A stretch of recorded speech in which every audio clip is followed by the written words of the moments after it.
first off, just kind of give me your thoughts on the whole uh, killing of the intentional walk, like the way that we know of it as. Well, I personally don't think it has too much to or impacts the game all that much.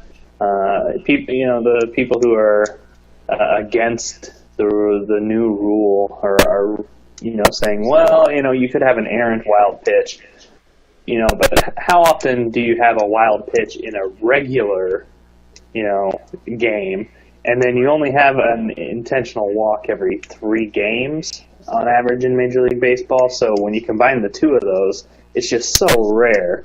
And I know the focus is on pace of play, and that's what the commissioner has been so focused on. But I just don't see it as being a huge deal. Maybe that's because we're kind of the younger generation and we're a little more open to change. Right. But that's just my opinion on it. Okay. I agree on some of your points. In this particular thing, I was always a fan of just the Miguel Cabreras and the Vladimir Guerreros throwing their bat out there trying to bloop one out into right field or whatever. The fact that is taken away it bums me. Not that it happened every year or anything, and obviously doesn't happen very often, but I think it's just something that, I can see why traditionalists are against it, because it just take away an aspect of the game and strategy and all that. But I think it's a move that I would rather see than potentially putting down base and extra innings and all that nonsense. So I feel like it's a move that I guess is a way to move in the right direction, but I just don't. I'm not really yay or nay for it. I'm kind of neutral on it. Yeah, I called a softball game, a class 4 or 5 sectional over in Missouri this year, and twice in a game there was someone struck out on what the at-bat started as an intentional walk. So, I do understand that side of it. The pitcher couldn't throw the ball out wide enough to her catcher, accidentally threw a strike, and then the at-bat ended in a strikeout on 2 different occasions. Right. So, I understand that aspect of it, It's weird to not have the ball in play in baseball and have an action occur. I just see, the balk is the only other thing that I can think of that is a play that is like that. So I understand both sides of it, and I guess I'm really indifferent, and that's how I am about most things in life, is that I'm pretty indifferent about it. I've come up with an opinion, but I could really care less. So. Right. I don't know. There's so many things that I feel like they should do. Like at my job today, with the guys who work for the ESPN station, we talked about how maybe they should limit the number of times that managers can go to the mound, or the amount of time you can use in between pitches. Like one guy, for example, that comes off the top of my head is Pedro Baez from the Los Angeles Dodgers. He, in the playoffs against the Cubs last year, his innings, when he would start an inning, they would go 30 minutes at least most times, because he would take a minute and a half in between pitches, and that slows the pace down, slows the game down, and those little things, I feel like that would help speed the game up. I'm not so sure if taking away the 4 pitches from intentionally walking would really affect the pace of the game or speed it up any at all. You're talking about a couple minutes a week over all the games in baseball, whereas the thing you're talking about is a couple minutes in every single game. That's the history of baseball we're talking about. There is putting a timer on a pitcher, so it's that gets into the very pure and historical part of baseball. So that's the kind of tough part of enforcing that one.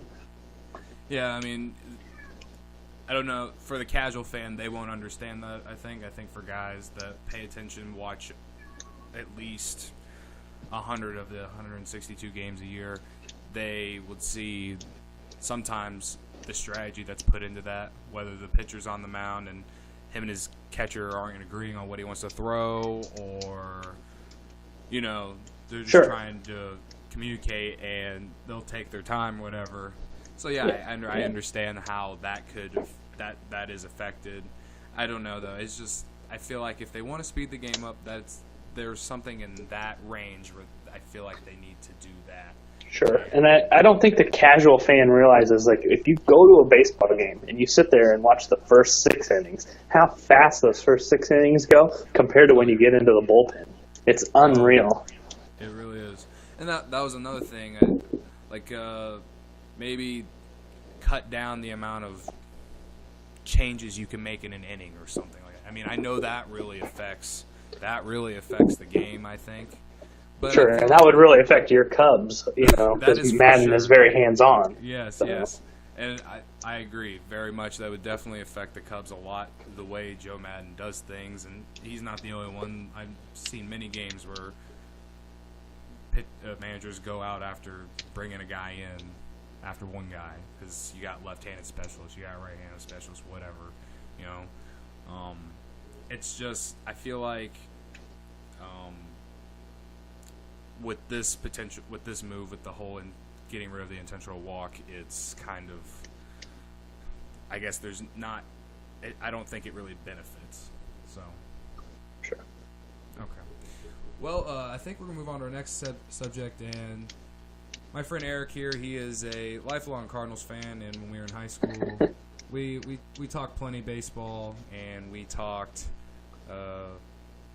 he talked as much crap as any other Cardinal fan. I'm just kidding, kind of. He's actually one of the... I like to think I'm a more rational fan. I will say that. He's one of the more rational baseball fans and Cardinal fans that I've ever met. But, we grew up in Central Illinois, and we got that Cubs-Cardinals rivalry, and it's always fun. So, obviously, this week, there was a reporter who asked the new Cardinal, who was a former Cub, Dexter Fowler, about basically the travel ban or whatever, because his wife is from Iran. Yeah, I believe, right? And basically, in short words, he pretty much just said that it was unfortunate, and because, I mean, his wife and him can't go to Iran. They can't do certain things right now because of this political thing that's going on right now. And anyway, there was a post about it on all kinds of websites, and I wouldn't say that a lot of Cardinal fans were exactly happy with what he had to say. What are your thoughts, Eric? Well, without and this is, as you said on the last podcast with Kyle, without getting political, you've got the demographics in this area are quite different than say the Cubs fan base. It's a much more conservative fan group. I would agree. The Cardinals, we had KMOX, which you could hear almost to Denver, almost to Atlanta. So you've got this, and if you look at the electoral map, it's a very red area, so you tend to have more conservative people. And if you look at the way it was covered here in St. Louis, it was presented as very benign. And then I didn't think anything of it personally, just because I'm a very straight down the middle, politically person, opinion-wise person. I didn't think anything of it. And then, people started opening their mouths, saying dumb opinions. And the national media, who love to hate on the Cardinals, the 11-time world champion St. Louis Cardinals, All right. I think the Cubs will get a few more in the next few years, but I guess the national media caught on to it, and it was, it just kind of blew it out of the proportion. But I mean, all he really said was that it's just unfortunate he's not going to be able to see his family because of the travel ban. So, right. Personally, I'm just happy we have a guy that's going to get on base at a 380 to 400 clip.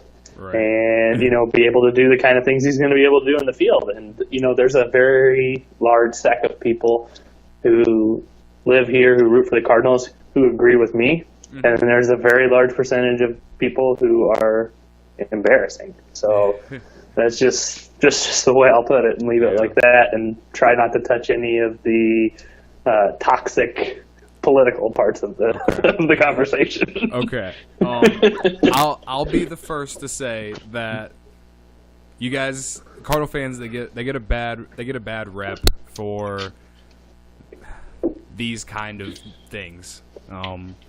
I know for a fact that not all Cardinal fans are like what you might see on Facebook comment threads. But I also know on those same Facebook comment threads, there were Cub fans on there that were saying the same things. And even I was very embarrassed just to see that there are people out there who are saying these types of things. So many comments were like, stick to sports, and so many other ones were like, go back to the Cubs. And you know what? I'd gladly take them. I honestly would. Trade them to California, things like that. There's so many people are just so informed. And, I really feel like the post that I saw, and it was, I can't remember what the Cardinals fan page or whatever it was called, but I mean, it's a lot of the comments, it just seemed like the people just didn't even read the article. And it's just kind of like, well, I feel like before you open your mouth and say some really bad things on the internet for everyone to see, you should at least read it and see what the guy said. And I was reading an article about this whole thing, and it was written by a guy who's actually a St. Louis Cardinals fan, and he was very down the middle about it. And, in the interview with the guy, or the interview with Dexter Fowler, not once did he say that Donald Trump is a terrible president, or Donald Trump is a bad person, or Donald Trump's Muslim ban is evil and anti-American, or anything like that. Didn't say he voted for Hillary. He did not really say anything political at all, and all he said was something was unfortunate, and all these people get all crazy, and it's just I don't understand. This is your guy you just paid $80 million to come and help your team out. It's not really a good look to send him all this hate, I guess you could say. Yeah, and then you say that last part. There's people on there is I hope you have a 200 year and have a bunch of errors. Why would any Cardinals fan want a player on their team to hit 200 and have a bunch of errors? Right. It doesn't make any sense at all. There were so many that were like, I'm going to boycott the Cardinals now. I'm like, what? I don't know. This whole situation is just it blew up in the worst way. Shouldn't have gone as far as it was. And for me, as a guy that loved Dexter Fowler when he was in blue, I just felt bad for the guy.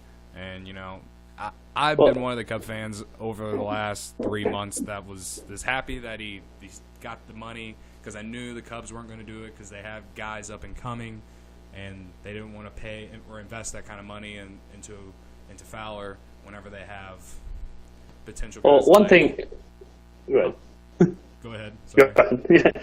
Well, I was just going to say, one thing I'm really hoping it works out with Fowler is because if you look at the history of the Cardinals over maybe the past, decade, I can't think of an African-American athlete, particularly a very skilled African-American player that they've had that's been very good.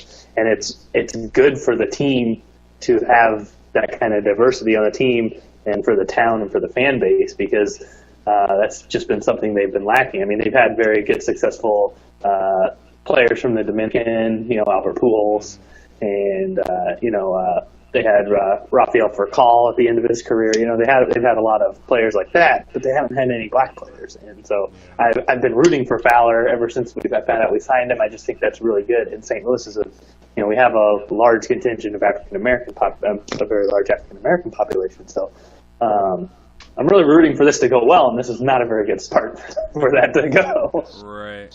Well, I guess I could say Jason Hayward, but Whoops. Yeah. Yeah. I know he had a bad year last year at the plate, but I had to say that. Sorry. Sure. Okay.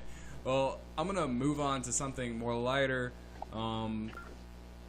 Obviously, it's still February, and we have a whole month of spring training still to go, and all things can happen, and teams are probably still possibly looking to sign other players and stuff like that.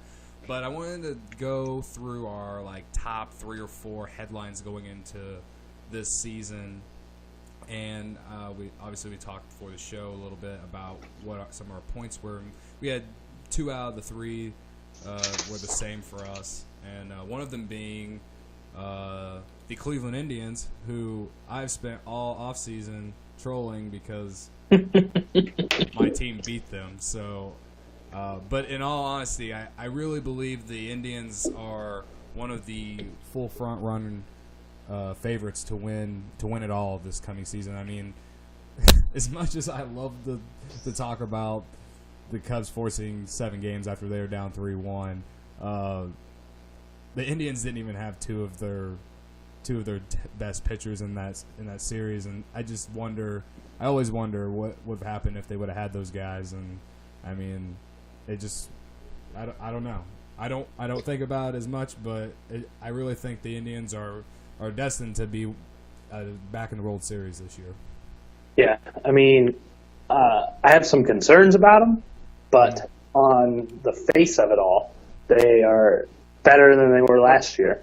And if they can just stay healthy, they can definitely improve, upon last year. The thing about last year is that they weren't necessarily one of the best teams in baseball all year. Right. They just got hot. And in fact, I actually did pick the Indians to win their division last year. I didn't think they'd make the World Series, but I picked the Indians to win their division last year. Right. But one of the keys to being able to go deep in the postseason is just have a good top of the rotation, and they do with Kluber, Carrasco, and whoever you want your third to be, Bauer, Salazar. So, I mean, they can go a 3-man rotation, they can go a 4-man rotation. But that's a very good, at least 1-2 at the top there. They can go with anybody. Right. Yeah, I mean, like I said, their starting rotation, even without those top 2 guys, they still did good enough in that playoff series to just get to Andrew Miller, and then their bullpen overall was very, very good. So I mean, I don't even know if their starters are going to have to be 7-inning guys day in and day out, but I mean, when you got a guy like Andrew Miller in that bullpen and then the rest of those guys, I feel like pitching always is going to get you to the promised land. And despite how good the Cubs offense was last year, the pitching was really what stood out in my mind.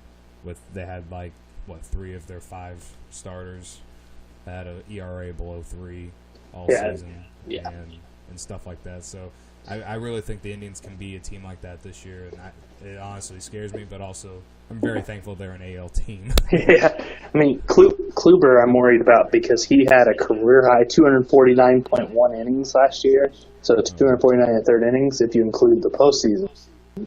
And that's a lot of innings. He's only been resting since what did the World Series get over November 1st or 2nd? So I mean, he's only been 3 months resting, 3.5 months resting now. So to come back off of a career high like that, and I mean that's a lot for any pitcher. He's been well over 200 innings for 3 straight years. So that would worry me a little bit if I were an Indians fan. And his xFIP last year was nearly half a run higher than his ERA. So, and he had low BABIP, 271. So, I would expect some regression from him personally. But if he can stay healthy and just, like you said, get it to that bullpen, maybe he, try not to get him as deep into games and save his arm a little bit. Well, you mentioned the high innings. I mean, I remember going into last year, the Cubs, they cut down on Jake Arrieta's innings for the entire regular season. And despite how inconsistent he was in the playoffs in terms of walking people or going from looking really dominant to just looking really bad really fast. I thought that benefited him because the year before his arm was just done whenever they hit that series against the Cardinals even. So I think maybe the Indians, especially since they got some depth in that rotation, that they'll be able to maybe hold him back on some innings if they can get a few games with him in there with them blowing some team out or something like that. You know what I mean? I feel like they're going to try and do that considering the amount of innings he pitched last year. Yeah. Well, and then they added Encarnacion. Right. So, I mean, that's huge. Yeah. And they're also, since they lost Napoli. Right. And they're adding Brantley back. And, I mean, I know Raji Davis had a great World Series, but Brantley is far and away a better player. And you just have to wonder, is he the next Grady Sizemore and only going to play, 25 games a year? Or is he going to be that 15-15 guy and hit, 310 every year? Which one is he going to be? Is he going to be reliable or not? So I'm heading into my fantasy leagues and trying to decide which one I think he is, because I think he can be a bargain on draft day, and I am trying to decide if it's worth a gamble or not. So, okay. One more question on the Indians. You said that you picked them to win the division last year. Would you pick them to win the division again this year? I think you have to after seeing them last year. But I'm not going to sleep on Detroit. You can never sleep on the Royals, though the projection systems don't like the Royals. But I think I would have to pick Cleveland again. So, yeah. I mean, you can pick anybody but the White Sox in that division. Yeah. So. The White Sox, I don't think we'll be looking at them as a potential contender for at least another 3 years. Yeah, I'm with you there. I feel like you always got to wonder about Detroit. They always seem like they have really talented players, but they just, at least lately, they just haven't been able to, I guess, put it together when it matters. And then the Royals, coming off 2 World Series appearances, they had a down year last year.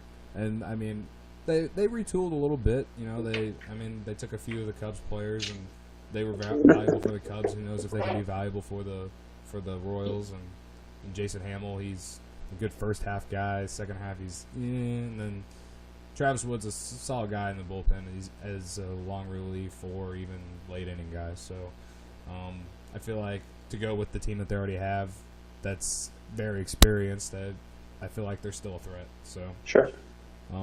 But yeah, I'm with you there with the Indians. I think that they win their division, and who knows. I really do think that they're a World Series favorite. That's for sure, though. All right, we're going to move on to what was your next one? The Mets. The Mets, right?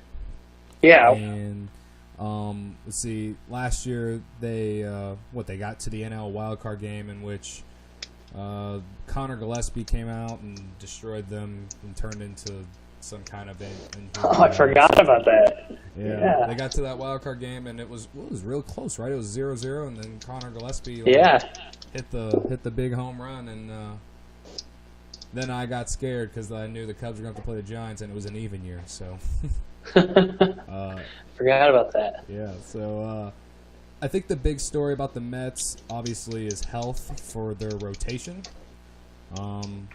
Obviously, I feel like they probably could have at least had a better run at the division, the NL East, if they would have had Matt Harvey at full health and not having a down year. And then obviously they had problems with Syndergaard and DeGrom and Steven Matz and all them. So, and then Zach Wheeler pretty much was out the entire year. So I feel like if they have if that rotation can be healthy and consistent, they can go up against any team. No, I totally agree with you. And if you had to guess what the average age of the Mets rotation is, what would you say the average age was? Well, I would say it's like 25. It's 26.7. What would you say the average age of the Cubs rotation is? Oh, man. Okay, we got Lester's over 30, Lackey's 38. Then you got Hendricks, who's 27. Arrieta's 30. Montgomery's 27. So I would assume that averages out to like 32. It's 31.7. So yeah, that's pretty good. And the Cardinals are 29. So I was just picking our teams and then the Mets. So I mean, that just shows you relatively how much younger they are, right? Compared to ours. They've had their fair share of arm surgeries and non-arm injuries, but they just have so much talent, and that slider that Syndergaard throws is just nasty, and I mean, those pitchers can sometimes just be unhittable, and so if you know you're going to get that pitching from them, you just have to make sure that the rest of your team can stay healthy. So will David Wright be playing third base, or will it end up being Jose Reyes? There's just a lot of things about that Mets team that will the pitching be enough, or will they go out and add a piece? I know they have like Ahmed Rosario, so they have in waiting. So will they call him up, or will they trade him for some piece to compete? I don't know what their management thinks as to how far out they are from being able to compete. Because I know their rotation is good enough to be a contender, but I don't think their lineup is. So their management has to make a decision, because rotations don't last more than a couple of years. So right. Yeah, I mean, I think they have, in my personal opinion, I just don't think they've put in enough effort in trying to go out there and get some offense. I mean, I know they brought back Cespedes, but I mean, you need more than just one guy in the middle of your lineup. And I mean, I know they got a few other guys, but I personally love Michael Conforto, and they don't let him back. Yes. They don't let him play. He might even start the year at AAA. So I'm biased. I own him in my fantasy league that I care about the most, and I had him. I traded for him in my minor league system of that, and I've had him for several years, and now he might go back to the minors, and I could probably essentially lose him. So, I'm pretty biased about it. That's fine. Yeah. We're all a little bit. I mean, in that division, I feel like right now you got the Nationals, probably the favorite. Then you got the Mets, and then the Marlins, and then the Phillies. They're still rebuilding, I think. And then is that it? Am I missing a team? Yeah, the Phillies have a decent rotation, but they're still rebuilding. I think the Braves could sneak up a little bit on people. Yeah. But they're still rebuilding. I was listening to a radio show down here in St. Louis, and St. Louis shares a training facility with the Marlins. Okay. And they said it's just night and day compared to the way the Cardinals prepare for spring training with how the Marlins do their spring training. And they said the Marlins look like they're just out there doing a barbecue, to use their words. So, I mean, so the Marlins don't sound like they're going anywhere. And I know two-thirds of the Marlins outfield are in the World Baseball Classic. So if you worry about the World Baseball Classic, Stanton and Yelich, if you worry about the World Baseball Classic affecting the season performance and fatigue and all that stuff, that's a big red flag for them, because that's two of their better players. And will D. Gordon stay healthy? They have so many question marks. Same thing for Stanton, too. He's been hurt the last 2 years. Yep. And with the contract. Yeah, he's on that giant contract, and then I forget if I said D. Gordon, and then you've got to worry about the team possibly being sold, being a distraction. I mean, there's so many negatives down Plus, there. they lost Jose Fernandez because of the accident. Yeah. He was their number one guy, and you can't replace that. Yeah. So yeah, I mean, honestly, I feel like the Braves and Phillies could potentially. I mean, I wouldn't be surprised at any year if either one of those teams are better than the Marlins, at least. I mean, just Freddie, because I do like a lot of the young players for the Braves, like Dansby and or Dansby Swanson and NCRT and people forget how young Freddie Freeman is. I think he's only 26 or 27. I can look that up real quick. But it's because he's been around forever.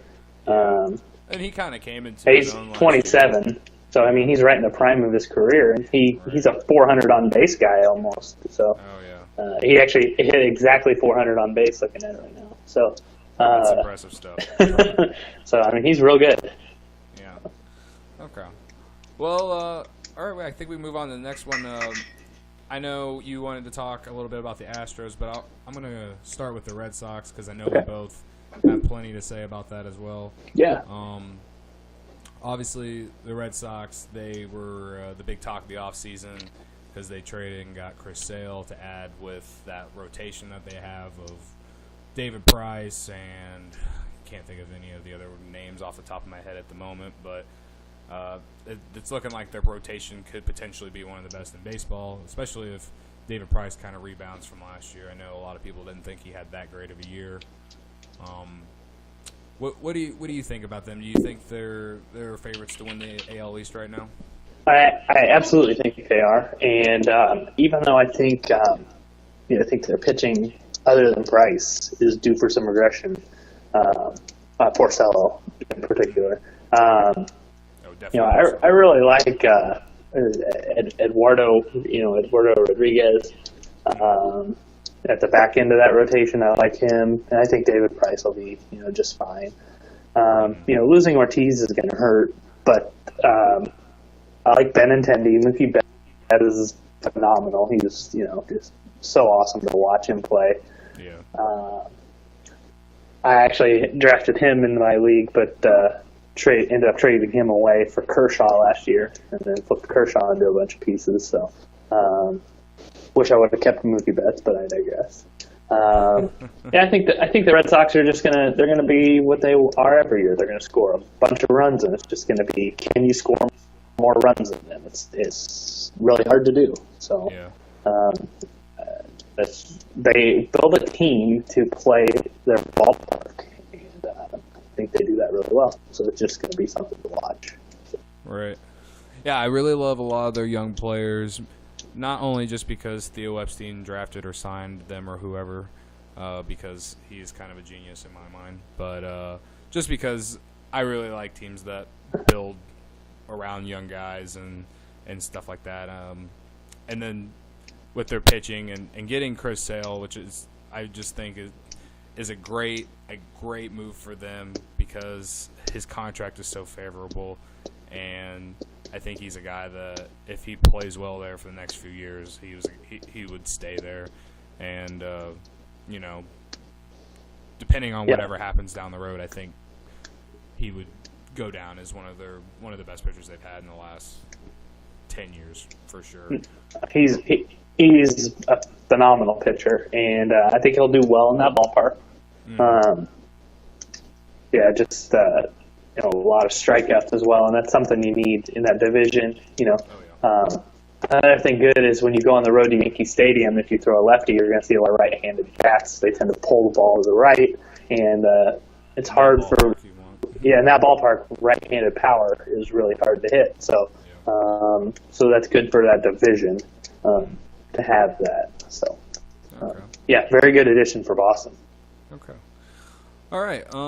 Well, I know you want to talk a little Houston Astros, and I know not a lot of people we know are into the Houston Astros, but I'm kind of intrigued at what you want to what you want to tell me. Well, I just think they're really loaded, and they have Jose Altuve, who's one of the best players in baseball. Oh, I agree. And he's just phenomenal.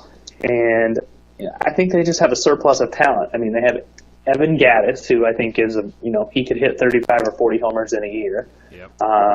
And they don't have a position for him, but so he can contend with Brian McCann to catch, or he could play DH because they have Carlos Beltran for some reason playing DH for him. Then they signed Josh Reddick, and Josh Reddick was just such a poor fit in O.co out in Oakland. And there in Minute Maid Park, it's a smaller park, I think he could see a big uptick in power there. And then they've got Yulieski Gurriel. He's slated to be their first baseman. I think we might end up seeing Gaddis or maybe possibly Beltran play some first base. But they've got Gurriel. He had a 589 on base in the Cuban League last year. Now, it was only in like 175 at-bats last year, but he had 15 homers. So I'm interested to see how that translates to Major League Baseball. Mm-hmm. And then if a couple of those older guys or Gurriel don't work out, they've got these picks from the Cardinals from this hacking scandal. They could deal some of those. They can deal some of their rookie talent. They've got pieces to deal if they want to go out and get something. And they've got they don't have the best rotation, but they've got a very solid rotation. They've got Ken Giles. They've got a decent bullpen. Keuchel. Dallas Keuchel. Dallas Keuchel. They've just got a really good rotation and good bullpen. They're just a really solid team that I think at the trade deadline might be that team that goes out and makes that blockbuster deal to add that final piece. And kind of like what the Cubs did with Chapman last year. Yeah. Okay. All right. I can't believe out of that entire thing you did not mention Carlos Correa once. Yeah, I mean, probably the best middle infield in baseball between him and Altuve. Oh, I know. I love watching Correa play. I think he's one of the best young shortstops in the game, right up there with Seager and Aston Russell and then they've got their third baseman, and I'm blanking on his name, but he's really good. And then they've got AJ Reed, who's one of the best outfield prospects in baseball. So I mean, they've got so many pieces, and they've just been building over this time. After the old ESPN writer went down to be one of their associate GMs after the guy from St. Louis left, he hired I can't remember his last name, but it's one of those things being on the spot. But anyway, they've done a really good job. This total rebuild, kind of like what the 76ers were doing in basketball. They've just done a better job of it. Yeah, I mean, in the AL West, you got Houston, you got Oakland, you got Seattle, and you got Texas. I mean, I feel like that's kind of wide open, and I feel like that division's always wide open every year. Besides Oakland, it feels like Oakland has one good year every decade, but then the other three teams, they kind of just beat each other up all year, and whoever is still alive in September. And it's not for the teams being bad; those are good teams. So I think Seattle's actually going to be oddly good this year. So they were I wouldn't say shockingly good or decent last year, but they were a lot better than I thought that they were going to be. They're just one of those teams that it seems like they'll if they get hot, they can go on and do some great things, but it just doesn't happen as often as it does for a lot of other teams. It always seems like Texas and them, and then now Houston, now that they're finally getting a lot of their prospects up and doing things. I mean, I know they had a drop-off last year by not making the postseason. It's really hard to make the postseason in baseball. It's not like the NBA where they take 16 teams. It's when you make the postseason in baseball, it's truly a special thing, I think. So, yeah, I mean, I think they have definitely a good shot at taking that division, and if they get hot in September, that stuff rolls into October, and you never know what's going to happen. It's the most unpredictable sport in all professional sports. Like we said earlier, I mean, it's who gets hot there at the end. It can be a difference because, I mean, there's no doubt in my mind that the Cubs were the best team last year, and they were down 3-1. They could have lost it, and they came back and proved why they were the best team. So. All right. Well, before I let you go, Eric, I know you want to talk a little Cardinals baseball, and I've obviously thrown a few Cub things out there. So I have a few questions for you. All right. At this moment, right now, how many wins do you think the Cardinals should get this year? I would guess we get 85. 85. Okay. Yeah. Somewhere in that range. So like 85 to 88. Okay. But if I had to guess, I'd guess on the low end. I don't think we have much room for error is the problem, and that's why I want to be a little more conservative. I don't think that the only reason I wouldn't guess any higher than that is because I just don't think that the rest of the division is up there. I mean, the Reds are in full rebuild. The Brewers are, okay. They're pretty much rebuilding still. Yeah. As well. Pittsburgh, it looks like they have some young talent, but it looks like they're kind of getting ready to rebuild. They've moved McCutchen. Yeah, they've moved McCutchen to right field against his will. Yeah. So, I don't know. I'm thinking 85 to 88 wins, somewhere in that range would be my guess. Okay. Another one. With the loss of Alex Reyes for the entire year, how much pressure does that really put on the rest of that rotation, and who do you think is going to step up? Well, I was listening to an interview with John Mozeliak today, and he says it's going to be Michael Wacha in the pen, or in that fifth spot. And I think he could be a real value for people like in fantasy leagues this year because I mean, he was a very prized prospect. We in quotation marks, the Cardinals put a lot of. At one point, they were looking at him being the future ace of the team. Mm-hmm. So, it puts a lot of pressure on him, but he's got a lot more innings under his belt now. So, I mean, as long as you're not expecting, a sub-3 ERA, if you just expect him to go out there and get 180, 200 innings and get it to the bullpen, I think that's fine. Yeah. The rest of the team, though, I mean, I think the Cardinals have still have one of the best. I shouldn't say one of the best, but they still have probably a top third rotation of baseball. I mean, Wainwright, as long as Wainwright doesn't just completely fall off the face of the earth, he's still decent.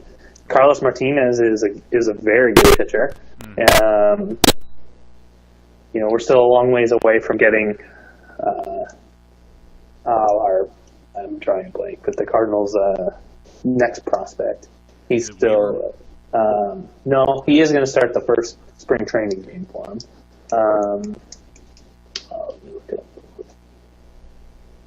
Well, while you're looking that up, Marco Gonzalez. Okay. Yeah. I couldn't think of his name either. Yeah. Go ahead now. He had Tommy John, so he's late June or July is what they were talking about. So. Okay. But yeah. Okay. Yeah. I mean, honestly, when I think about it, I'm one of those guys. I'm just never, no matter what, the Cubs could win the World Series another 5 times, and I'm still always going to think that the Cardinals are going to be there. They're going to be one of the guys, the teams that they're going to compete against every year for that division. And I'm with you there on the 85 to 88 wins. I think that even with the loss of Alex Reyes, because I know that he definitely had a very high upside, and he got some work in last year, and I even saw him in a few games, and I could see why he was one of the better pitching prospects in all of baseball. So obviously tough loss, but they always seem to just find a way, despite the injuries, to find a way to get wins however way they do it. So I'm never going to count them out, and especially in that division, because we really don't know how the Reds or Brewers are going to do. I feel like the Brewers will end up with more wins than the Reds, and Pittsburgh, I don't understand why they're trying to get Andrew McCutchen out of town, considering he's the one big player they've had since Barry Bonds. And he was the key piece to them making the playoffs for the first time since Barry Bonds was on their team back in the early 90s. So I don't know what Pittsburgh's doing, but they do have a lot of young players, and they're still a tough team. But I feel like they would finish below St. Louis at this point right now, if we're talking. But things can never. I don't think you can ever count any of those those two teams out. And then obviously, I just don't see how the Cubs can not win 90 games this year. They would have to have a lot of injuries, and then all kinds of things go wrong. But I have them right now. I have them at like 95 wins. I think they. You say the Cubs or the Cardinals at 95 wins? I have the Cubs at 95 wins. Yeah, I think that's. I think that's probably about right. I think the pitching's definitely due for some regression. I think Hendricks definitely outkicked his coverage, or outpitched his performance. last would year. agree. Yeah. And, as I mentioned earlier, the Cubs rotation is a little older than most. So, so we'll see how that goes. But you guys definitely have a really good closer now. So that's something to for a full season as opposed to just having a list for half the season. So I'll be interested to see how Madden approaches his bullpen after last year. He's showing hardly any faith in the World Series. I'll be interested to see how he does that this season. There was no faith in that bullpen. There wasn't even hardly. There was no faith in that bullpen, my friend. So I got a couple questions about the Cubs for you. So who is the odd man out in Chicago this year? Is it going to be Baez or Zobrist? Because someone's going to have to sit. Someone's going to have to sit. They have too many people for positions. You're right. When people ask me that, like, I've had a lot of people tell me that they think they should trade Baez, and I am so against that because this guy is so young, so talented with both the bat and obviously defensively.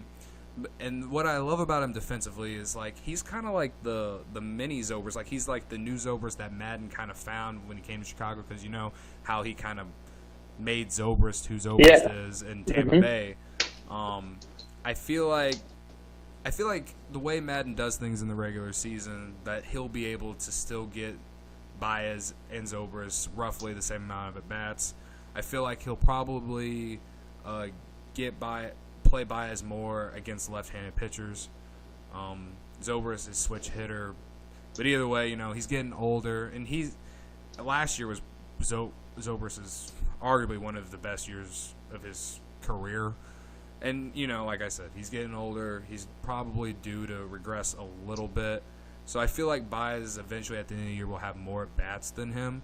But I don't think they're going to trade either one of them. And the reason I say that is, you know, Baez, obviously he's very good second base, but he's also very good at third. And I've seen Madden play him in left and center field. Yeah. And he obviously can play shortstop, but, you know, Addison Russell is an everyday guy, so I just don't see that happening that often. I just think he's so versatile defensively that Madden can find a way to play him almost any day. It's just, I really think it's all going to come down to matchups with pitchers. If you got a righty that and Baez is if he's in a slump against righties, you'll probably more likely see Zobrist at second base or whatever. You know, I really don't think that they're going to trade those two. And the only way that I see them trading Baez at all is if if the Cubs are getting a top-tier pitcher, because they've been searching for one of those young, like Chris Sale type pitchers. Because you mentioned yourself, the bullpen, or not the bullpen, that rotation is getting older. So they're definitely out there looking for a guy like that. I just don't think Theo Epstein and Jed Hoyer are going to trade Baez for just because they don't have any room for him. You know what I mean? Sure. I got a couple Schwarber questions for you. Over under 525 plate appearances for him this year. Oh, 525? Yeah. I'd say under, honestly. Okay.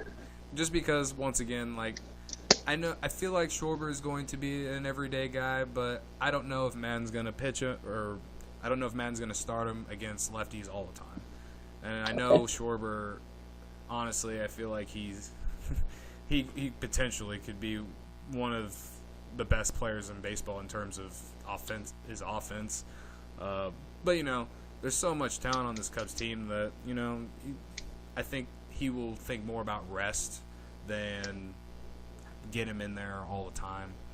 And sure. the thing is the reason I don't think it's that big of a deal for Madden to do that is just, like, the players are so used to that.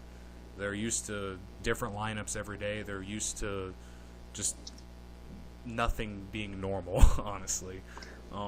So, I mean, I feel like I know health is a concern for Kyle Schwarber because he's probably more than likely going to play outfield majority of the time.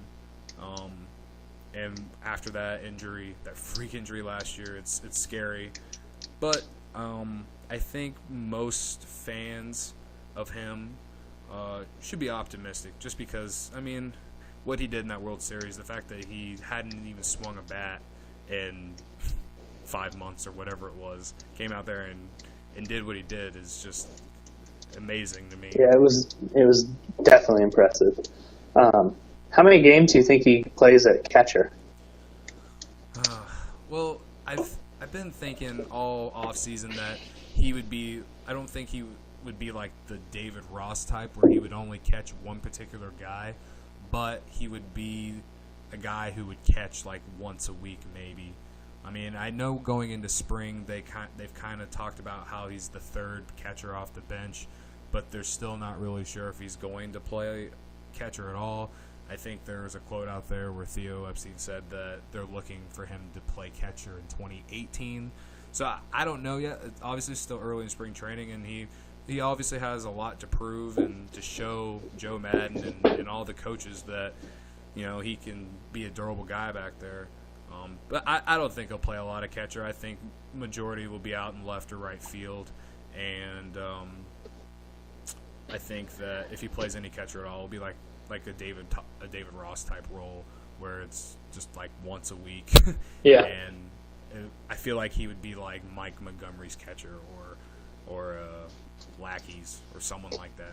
I don't know about Lackey actually because Lackey gets so angry, but I don't want to take credit for this take. I don't remember where I heard this, but I think you could see Madden doing this would be, you know, Schwarber starts the game in left, and then maybe the 8th inning moves to catcher, and somebody else, you know, someone better defensively moves to the outfield, you know, with like a 3-run lead or something like that. I mean, it's not typical that you make a defensive downgrade at catcher, but it might make sense in that position if you don't want to take Schwarber's bat out of the lineup. Right. And then I think my final question is, so Lester Ross was the personal catcher for Lester. Is that correct? Yes. How do you think Lester responds to having to use a different catcher?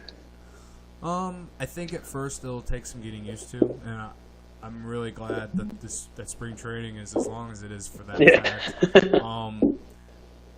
Madden's came out and said that Wilson Contreras is going to be his catcher, but I also think Wilson Contreras is going to catch at least 3 times a week, I guess you would basically say. Yeah.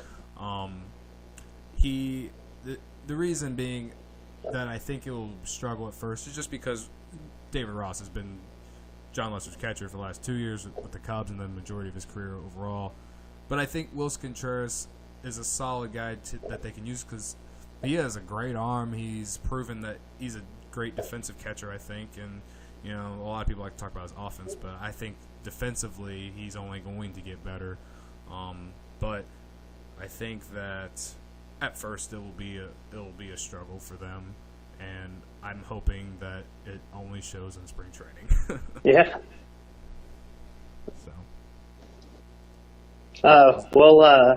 How was interviewing Stu Gatz other than him being pulled over?